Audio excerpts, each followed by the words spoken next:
მეგობრებო, ის რაც ახლა UFC-ის სამყაროში ხდება, ყოველგვარ საზღვრებს სცილდება. ქართველმა მატადორმა ილია თოფურიამ ისლამ მახაჩევი იმდენად გამოიყვანა მოთმინებიდან, რომ დაღესტნელმა მებრძოლმა დუმილი დაარღვია.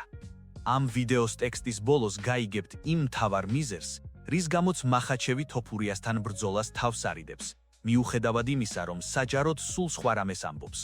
არ გამოტოვოთ, რადგან სიმართლე იმაზე მწარეა ვიდრე გგონიათ. კონფლიქტი, რომელიც პირადულში გადაიზარდა.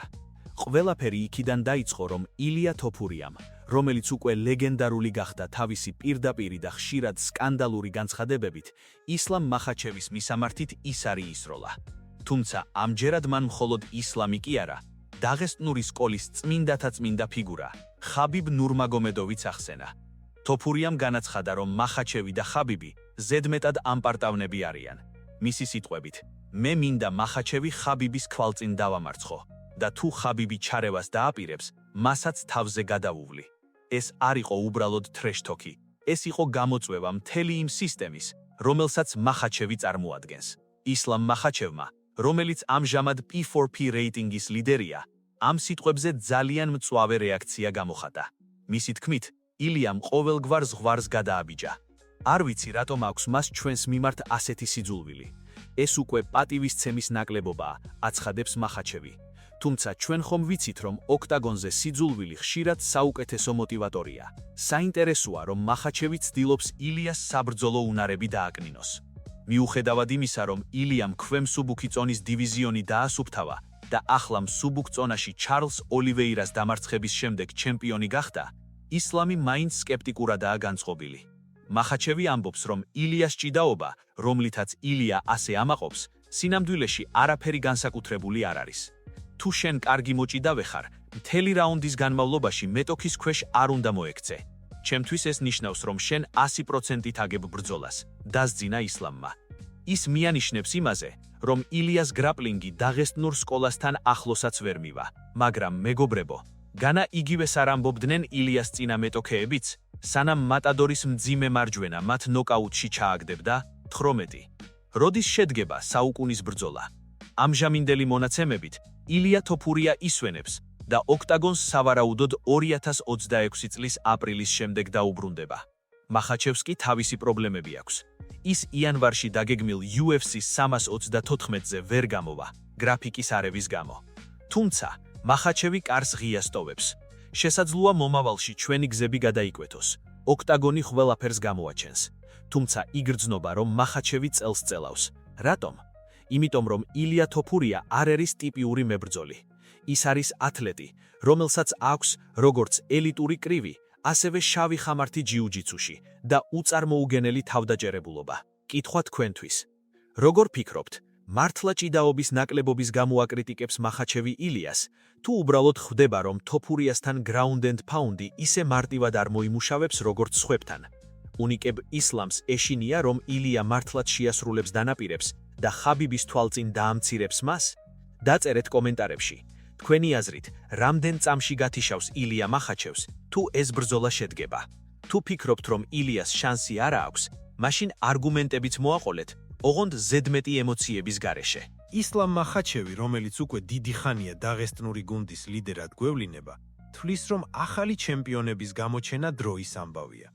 თუმცა ერთი პატარა დაბრკოლება არსებობს და ამ დაბრკოლებას მერაბ დემეშინ-დვალიშვილი ჰქვია. შეგახსენებთ, რომ უმარ ნურმაგომედოვი, ხაბიბის ბიძაშვილი, მერაბთან UFC 311-ზე 2025 წლის იანვარში დამარცხდა. ეს იყო მწარე აბი დაღესტნური სკოლისთვის, რადგან მათ ჯეროდათ, რომ უმარი დაუმარცხებელი იყო. მერაბმა კი აჩვენა, რომ ქართული ენერგია და გამძლეობა ნებისმიერ ბრძოლის მანქანას აჩერებს. ახლა კი ისლამ მახაჩევი აცხადებს, რომ უმარს კიდევ რამდენიმე ბრძოლა სჭირდება, რათა ტიტულზე ისევ გავიდეს. ოქტომბერში მარიო ბაუტისტასთან მოპოვებული გამარჯვების შემდეგ, უმარი ემზადება 2026 წლის 25 იანვრისთვის, სადაც მისი მეტოქე ყოფილი ჩემპიონი, დეივესონ ფიგერედო იქნება. მახაჩევის აღიარება. მე მინდა რევანში მერაბთან. ყველაზე საინტერესო ის არის, რას ამბობს მახაჩევი უმარისა და მერაბის პოტენციურ რევანშზე. ისლამი არ მალავს, რომ ეს ბრძოლა მისთვის პრინციპულია. გულახდილად გეტყვით, მე უფრო მეტად მაინტერესებს მისი ბრძოლა მერაბის წინააღმდეგ. რატომ? იმიტომ რომ უმარმა პირველი ბრძოლა წააღო. ბევრი მიზეზი იყო, რის გამოც ასე მოხდა, მაგრამ ახლა რა აზრი აქვს ამაზე საუბარს. მე ვიცი, რომ უმარს მერაბის დამარცხება შეუძლია. ის ახალგაზრდაა და აქვს დრო, რომ ქამარი დაიბრუნოს. ამ მარცხისთვის შურისძიება საუკეთესო რამ იქნება. ხედავთ, მახაჩევი პირდაპირ შურისძიებაზე საუბრობს. მათთვის მერაბი გახდა ის კაკალი, რომელსაც ვერ ტეხენ. ისლამი თავის პირად გამოცდილებასაც იშველიებს. მასაც აქვს ერთი მარცხი კარიერაში და ამბობს, რომ ყოველთვის ოცნებობდა რევანშზე, რაც შეუძლებელი აღმოჩნდა. ამიტომ ახლა მთელ თავის ენერგიას უმარს გადასცემს, რომ ქართველს გაუსწორდნენ. UFC 324, რომელიც ლას-ვეგასში გაიმართება, იქნება გარდამტეხი მომენტი. უმარს სჭირდება არა უბრალოდ მოგება, არამედ ეფექტური ფინიში. ბოლოჯერ მან მეტოქე ნოკაუტში გაგზავნა 2023 წლის. მერაბთან ბრძოლისთვის კი მხოლოდ ქულებით მოგება არ გმარა. მახაჩევი ამბობს, მერაბი ნომერი პირველია. ის აგრძელებს ბრძოლას, მაგრამ უმარისთვის ეს საუკეთესო გამოწვევაა. თითქოს მახაჩევი ცდილობს დაგვაჯეროს, რომ მერაბის ეპოქა სრულდება, მაგრამ ჩვენ ხომ ვიცით, რომ მერაბის გაჩერება იმაზე რთულია, ვიდრე მახაჩევის პროგნოზები. როგორც უკვე ვნახეთ, ისლამ მახაჩევი ყველანაირად ცდილობს ილია თოფურიას სუსტი წერტილები უპოვოს. ის ამბობს, რომ ილია სუსტია ჭიდაობაში და სიძულვილითაა აღსავსე. მაგრამ მოდით, სიმართლეს თვალებში შევხედოთ.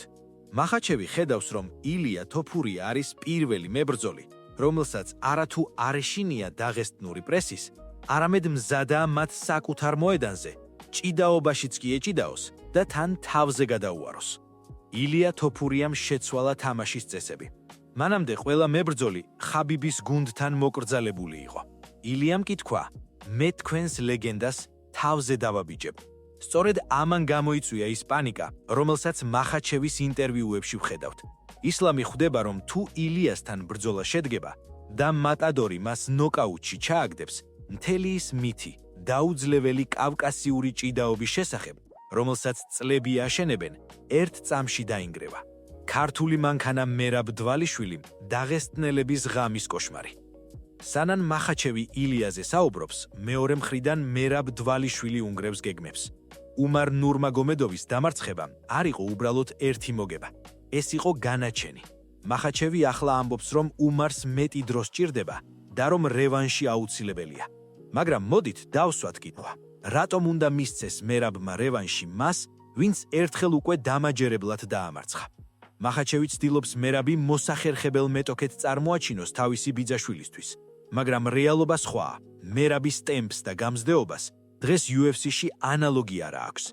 დაღესტნური გუნდი მიჩვეულია დომინაციას. მერაბმა კი აჩვენა, რომ არსებობს ძალა, რომელიც მათ დომინაციას გუდავს. ფინალური პროგნოზი. რა მოხდება 2026 წელს? 2026 წელი იქნება გადამწყვეტი. თუ ილია თოფურია და ისლამ მახაჩევი ერთმანეთს შეხვდებიან, ეს იქნება ბრძოლა არა მხოლოდ ქამრისთვის, არამედ იმისთვის, თუ რომელი სკოლაა მსოფლიოში პირველი.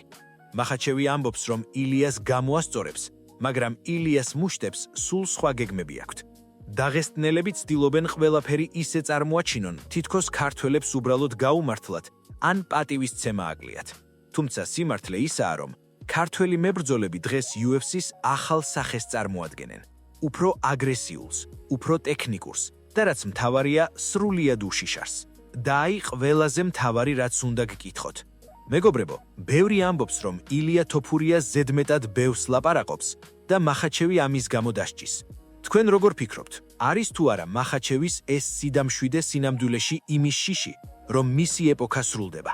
და კიდევ, თუ მერაბი უმარს მეორედაც ცემს, დაითანხმება თუ არა მახაჩევი ხვადანავიდეს წონაში და მერაბს დაუპირისპირდეს, თუ ისევ გრათიკის არევას მოიმიზეზებს. დაწერეთ კომენტარებში, რას უსურვებდით ისლამ მახაჩევს, მალე პენსიაზე გასვლას თუ ილიასთან შეხვედრას, საიდანაც ალბათ საკაცით გაიყვანენ. ველოდები თქვენს ყველაზე ცეცხლოვან აზრებს.